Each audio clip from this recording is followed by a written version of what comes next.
When my son Mark showed up at my door that morning, I already knew something was wrong. His eyes carried the kind of desperation you can't hide, no matter how much you pretend. He was my only son, and though we hadn't been close for years, a mother always knows when trouble's coming. "Mom," he started, voice trembling slightly, "I need your help." Those words, I'd heard them before. Every time he hit a wall, every time life didn't go as he planned, he'd come running back to me. But this time, I could tell from his tone it wasn't just about money for groceries or help paying rent. This time, it was bigger. He sat at my kitchen table, fidgeting with his phone, glancing at me like a child caught in a lie. "It's about the house," he finally said. I raised an eyebrow. "My house?" "Yes, but listen." He leaned forward, lowering his voice as if the walls might eavesdrop. "I need you to sell it. Just for now. The kids and I, well, mostly the kids, need a new start. You could move in with me. We'll all be together again."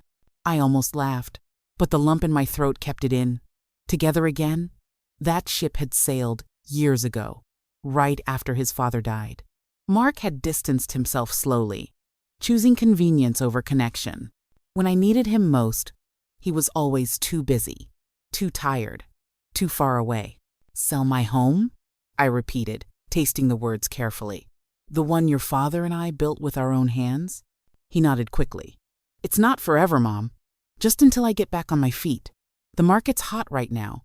You'll get a good price. And besides, you're getting older. Do you really want to take care of this big house all by yourself?"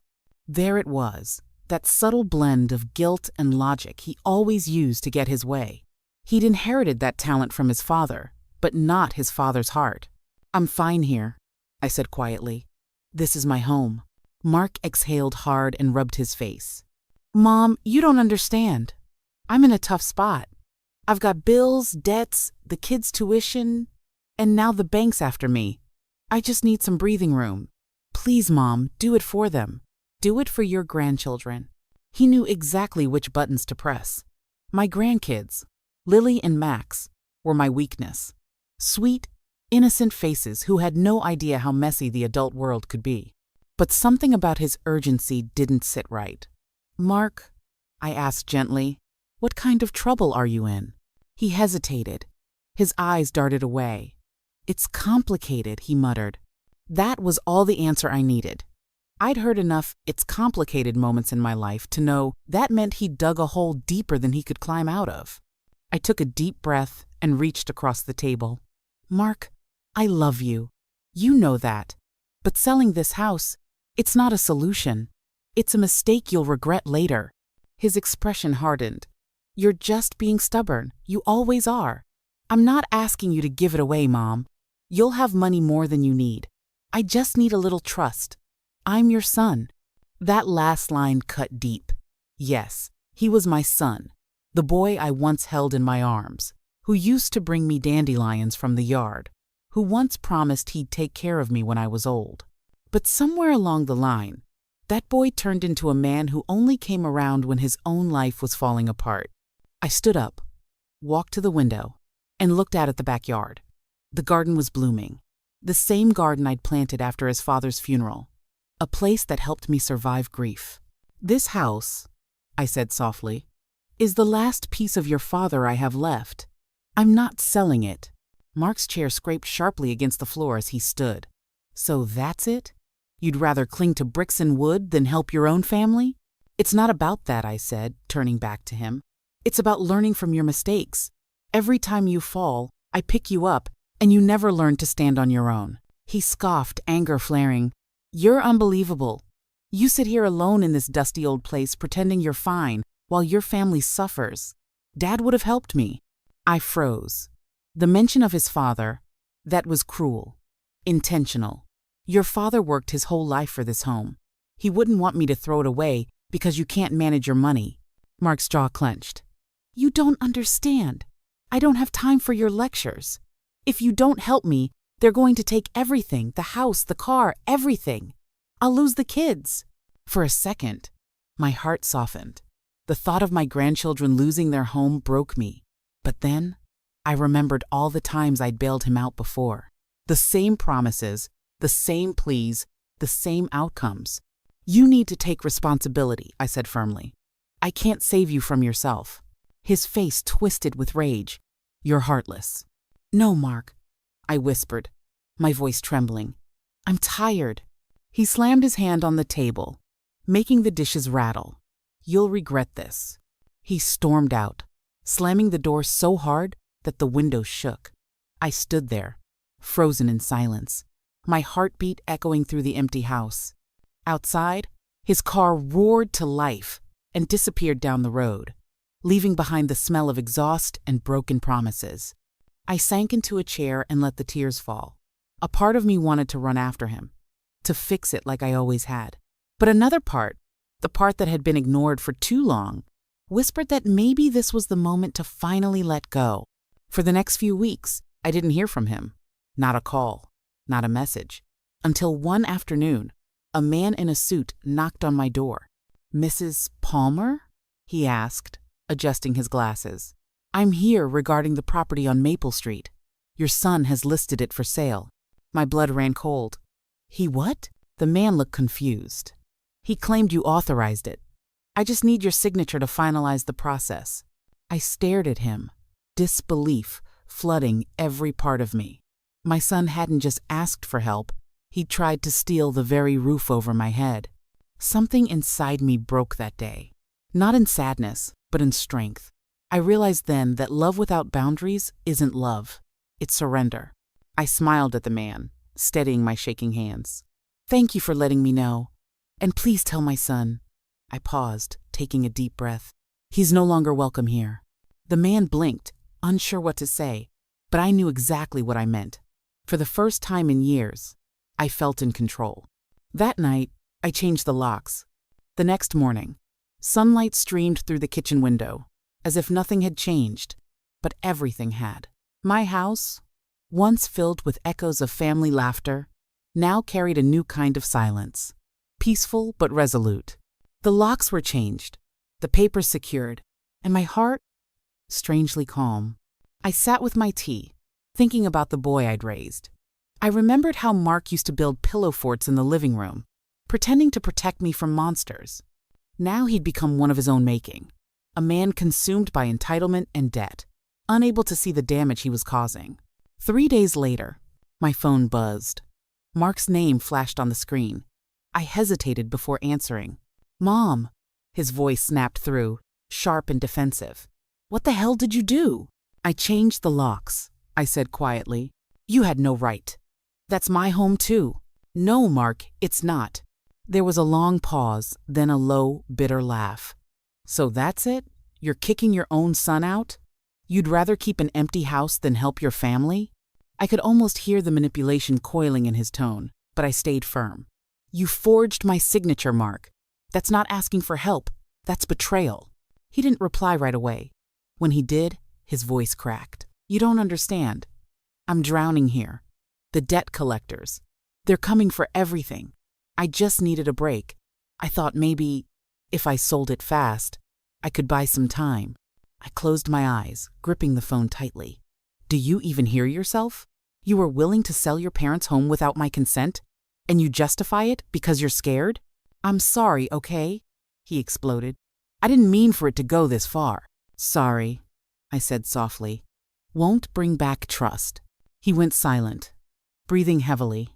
Then his voice hardened again, cold and detached. You'll regret this, Mom. When they take my house, when the kids have nowhere to go, you'll wish you'd helped. I'll always care about the kids, I replied. But this isn't the way.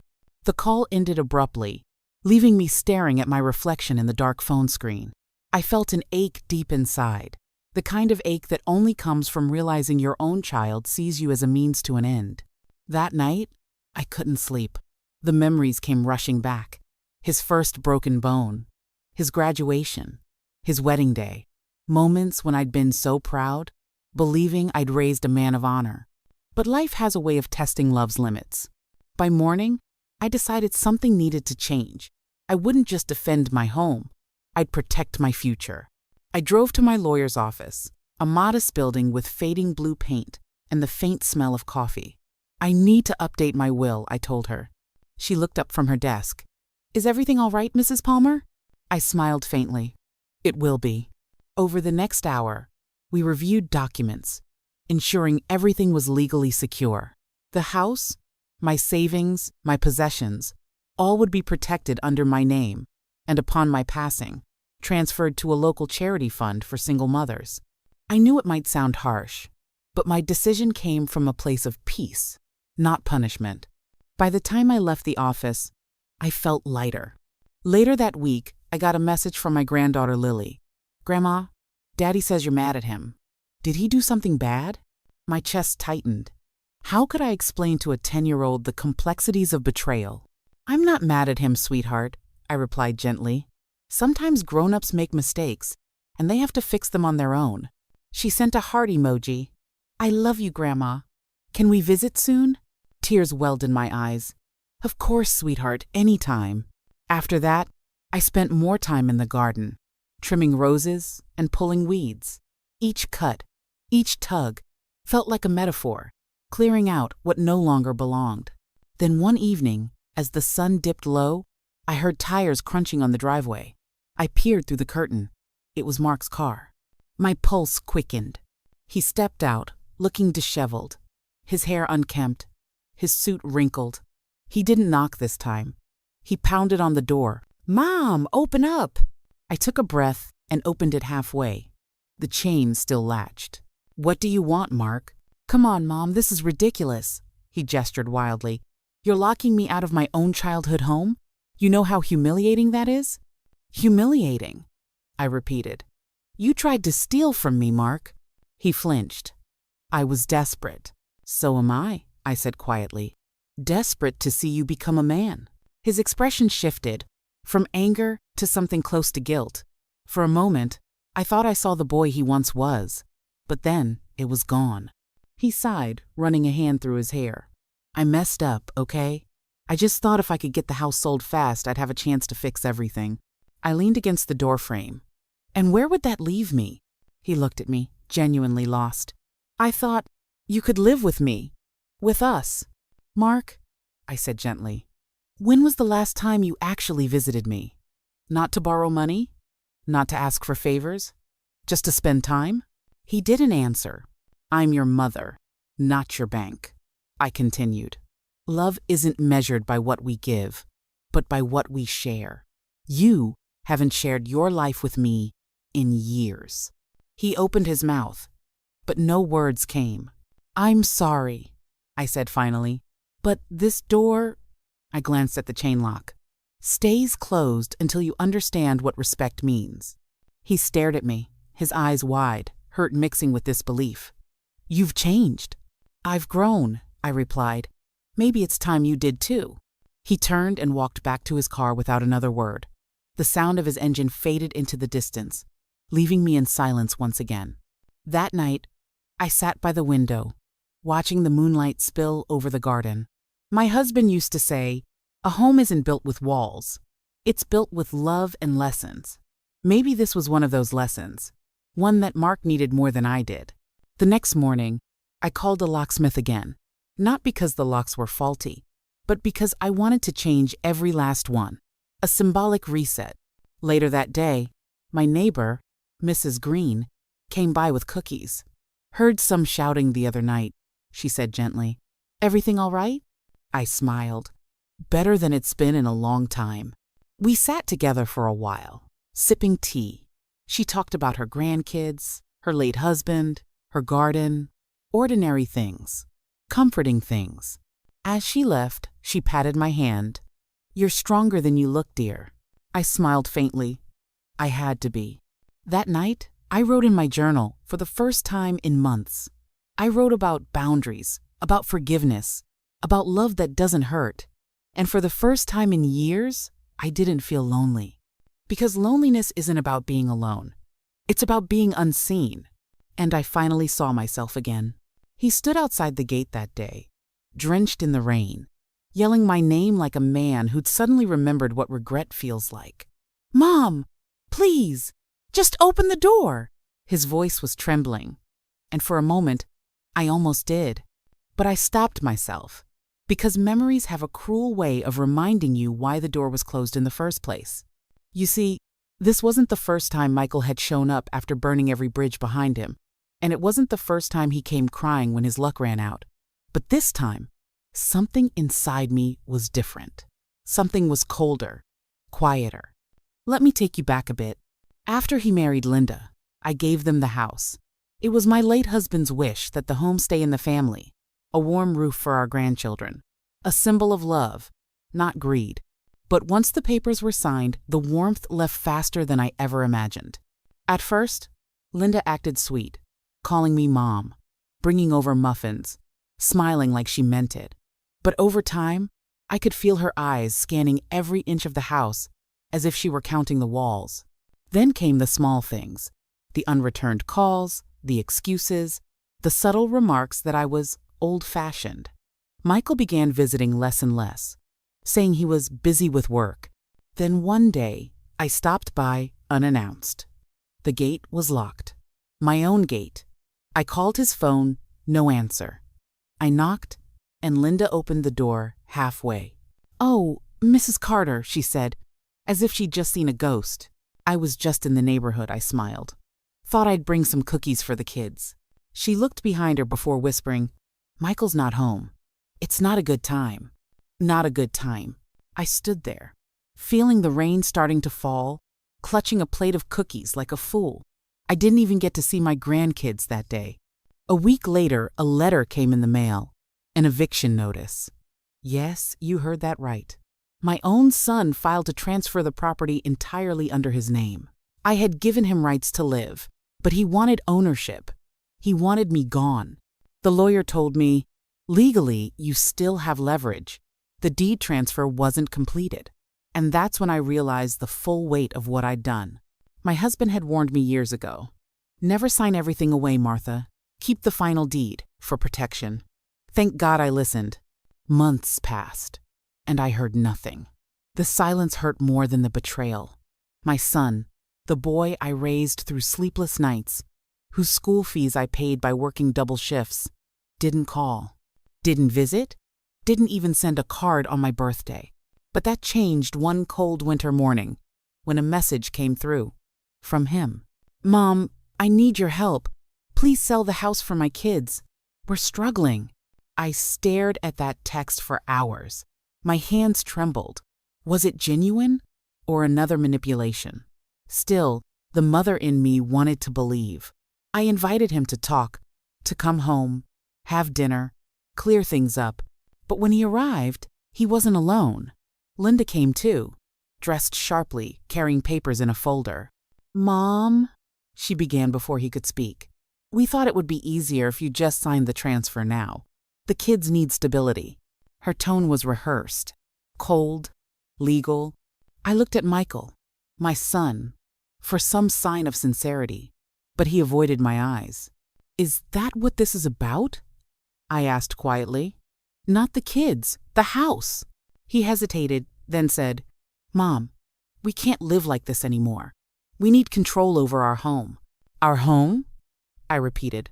"Michael, you haven't been here for months. You locked me out." He looked down, ashamed or pretending to be. Then Linda pushed the papers toward me. "Just sign them. We'll handle the rest." I laughed. I actually laughed. "You two think you can trick me twice? You think I don't know who really wants control here?" Linda rolled her eyes, muttering something under her breath. That's when I stood up. "You should go," I said firmly, "before I start saying things I'll regret." Michael tried to speak, but I raised my hand. "No, you had your chance to be my son. Now, you're just someone knocking on a door that's no longer open." They left, angry, defeated, but I knew this wasn't over. 2 days later, I received a call from a friend who worked at the town registry. "Martha," she said, "your son's been trying to file a transfer behind your back. He's using an old copy of the deed." That was it. That was the final straw. So, I did what I had to do. I changed the locks, updated the registration, and made sure every legal document pointed back to one truth. The house is mine. Then I sent him a message. Short and simple. "Michael, the next time you come here, Make sure it's to apologize, not to steal. The door is locked now. For good." He didn't reply.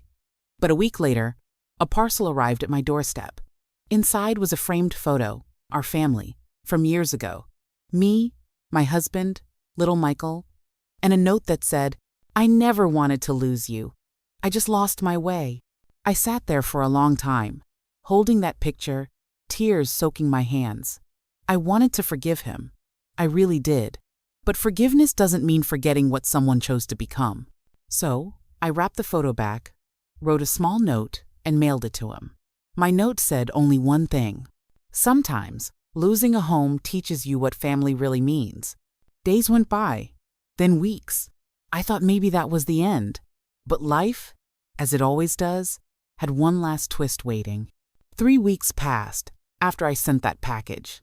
The silence was heavier than ever, yet somehow peaceful. I had finally made my decision. No more tears, no more guilt. I started to live again. I spent mornings tending the garden my husband once planted, the one Michael used to play in as a boy. The roses had begun to bloom again, red and full, like life was reminding me that beauty returns even after neglect. Then one morning, a letter arrived, not from Michael, but from a lawyer. "Dear Mrs. Carter," it began, "we represent your son, Mr. Michael Carter, regarding a pending financial situation. He has requested a meeting to discuss property liquidation options." I folded the paper slowly, let out a sigh, and whispered, "He's still not done." Part of me wanted to ignore it, but another part, the mother part, wanted closure. Not for revenge, not for pride, but for peace. So I agreed to the meeting. It was held in a small office downtown. When I arrived, Michael was already there, sitting stiffly in a suit that didn't quite fit, eyes sunken, hands fidgeting. He looked like a man who hadn't slept in days. Linda wasn't there. That was the first surprise. He stood when I walked in, his voice breaking, "Mom." I nodded politely, sitting across from him. The lawyer introduced himself, but I barely listened. My focus was on my son, the same boy who once hugged me after every scraped knee, now staring at the table like he couldn't bear my eyes. "Mom, I made mistakes," he started. "Linda left. She took the kids. I'm in debt. I don't know what to do." I didn't react. I'd heard confessions before, but this one came too late. "Michael," I said softly, "you didn't lose your life overnight. You lost it piece by piece. Every time you chose pride over love, money over honesty, her voice over mine." He wiped his face, shame dripping from every word. "I know. I thought I could handle it. I thought I was building something." "What you built," I said quietly, "was a house with no foundation." He looked up. "Mom, please. I'm not asking for the house anymore. I just need help getting back on my feet. A loan, anything." I studied him. He looked smaller somehow, like the world had finally shown him what he refused to see, that greed never wins in the long run. "Michael," I said, "when your father died, I swore I'd never let you drown. But every time I threw you a rope, you used it to pull me under." He broke down then, really broke down. The kind of sobbing that comes from regret too heavy to hide. The lawyer shifted uncomfortably. I told him to step out for a minute. When we were alone, I reached across the table, took my son's trembling hands, and said, "If you truly want to rebuild, start by earning your dignity back. The house won't fix your life, Michael, but your honesty might." He nodded through tears. "I'll do anything, Mom." That's when I made a choice, one that wasn't about punishment, but teaching. "I'll help you," I said, "but not with money. You'll come back home, not to live, but to work. You'll fix the broken fences, clean the garden, repaint the walls. Every brick of that house that you tried to take, you'll rebuild with your own hands. And only then will you understand what it means to own something." He agreed instantly. Maybe he thought it was a small price to pay, but what I was offering wasn't a deal. It was redemption. So he came back. The first few days were quiet, awkward. He barely spoke, but he worked. From sunrise to sunset, he painted, cleaned, repaired. I watched from the porch sometimes, my son, covered in dust, fixing the cracks he once ignored. It was almost poetic. After a week, he began to open up. "Mom," he said one evening, setting down his tools, "do you think Dad would forgive me?" I smiled faintly. "Your father had a temper, but he also had a heart. He'd be proud you're trying." That night, for the first time in years, we had dinner together. Simple soup and bread, but it felt like a feast. We laughed, awkwardly at first, then freely. The house felt alive again. Days turned into weeks. The garden blossomed, the paint dried, and slowly, I saw something return in him. Humility. The same humility he'd lost chasing everything that never mattered. Then, one afternoon, as he was fixing the porch steps, a delivery truck stopped by. "Package for Michael Carter," the driver said. Michael frowned. "I didn't order anything." He opened the box. Inside were his kids' drawings, a few clothes, and a short letter from Linda. It read, "I'm sorry. I need space. The kids will stay with me until things settle. Don't contact me." He sank to the floor, the letter trembling in his hands. I sat beside him, resting a hand on his shoulder. "Life has a way of returning what you give, son," I said gently. "You gave her distance. Now she's giving it back." He looked at me, tears streaming. "Mom, I don't deserve your kindness." "No," I said softly, "but that's what makes it mercy." From that day, something truly changed. He stopped asking for help. He started waking early, making breakfast, taking care of small repairs without being told. I saw the man I'd always hoped he'd become. Not perfect, but aware. Then came the day I had been waiting for. He walked up to me, handed me a small envelope, and said, "Mom, this is for you." Inside was a check. Every penny he had earned from a construction job he took after finishing repairs. "It's not much," he said, "but I want to contribute. For the house." I looked at him, speechless. "You don't owe me anything, Michael." He shook his head. "No, Mom, I owe you everything. You saved me from myself." For the first time in years, I hugged him, not as a disappointed mother, but as a proud one. That evening, as the sun dipped below the trees, I whispered a small prayer. "Thank you, God. You brought my son home, not through comfort, but consequence." The next day, I did something symbolic. I handed him a copy of the deed, not the real one, but a replica. "This," I said, "is what you wanted so badly once. Keep it as a reminder, not of what you lost, but of what you rebuilt." He smiled, eyes wet. "I'll never forget again, Mom. Not your birthday, not this house, not you." And as I stood there watching him walk away that night, no longer broken, but rebuilding, I realized something powerful. Sometimes locking someone out isn't cruelty. It's the only way to make them find their way back home. Months rolled by, and the rhythm of life settled into something peaceful. Michael had started a steady job in town, repairing homes and doing carpentry work.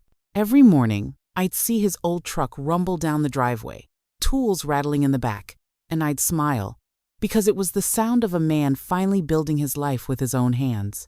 He'd stop by every Sunday, sometimes with groceries, sometimes with flowers from the market.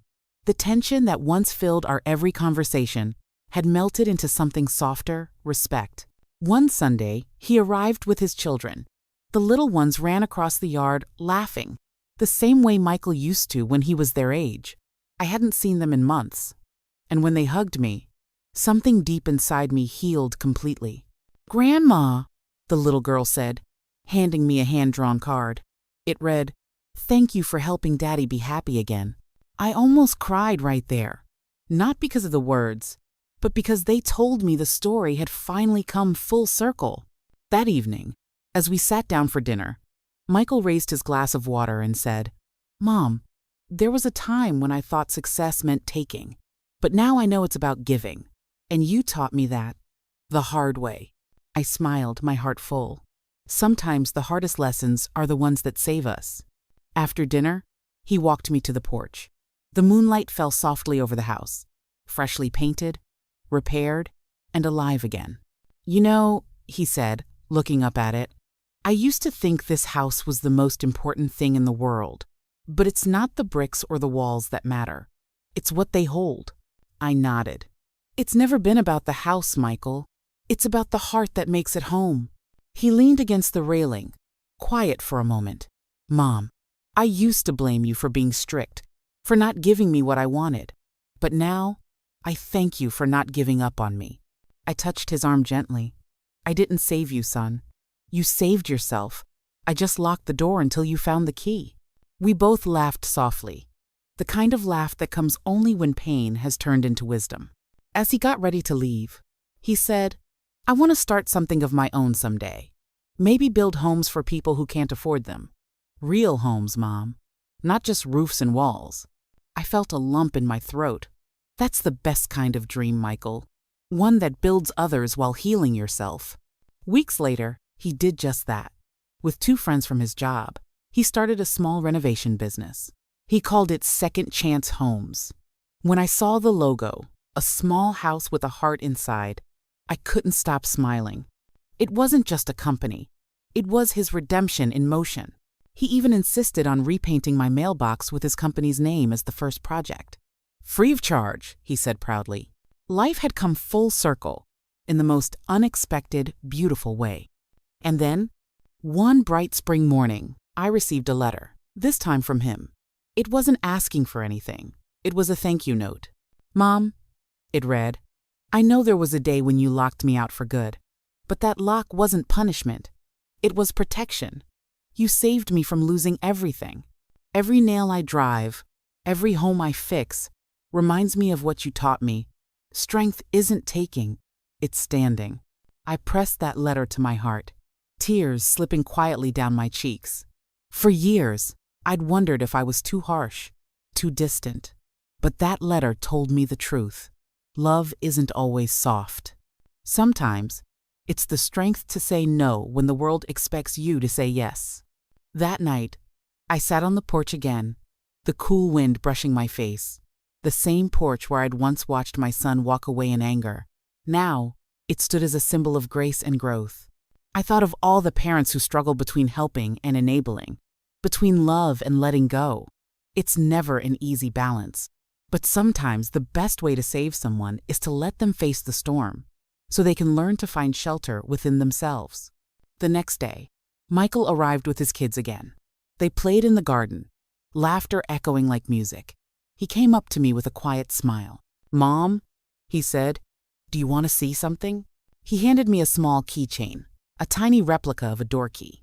Engraved on it were the words, for the door you once closed, thank you. I felt my eyes sting as I held it in my palm. Michael, this is beautiful. He smiled. It's not just for you. It's a reminder for me too, that some doors close so we can find the right way back in. And as the sun began to set behind the trees, painting the sky in gold and crimson, I realized that every story of love and loss, every battle of pride and forgiveness, eventually finds its peace, not in victory, but in understanding. I looked at my son, his children, and the home that had seen it all.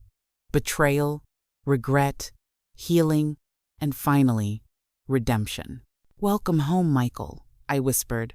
He looked back at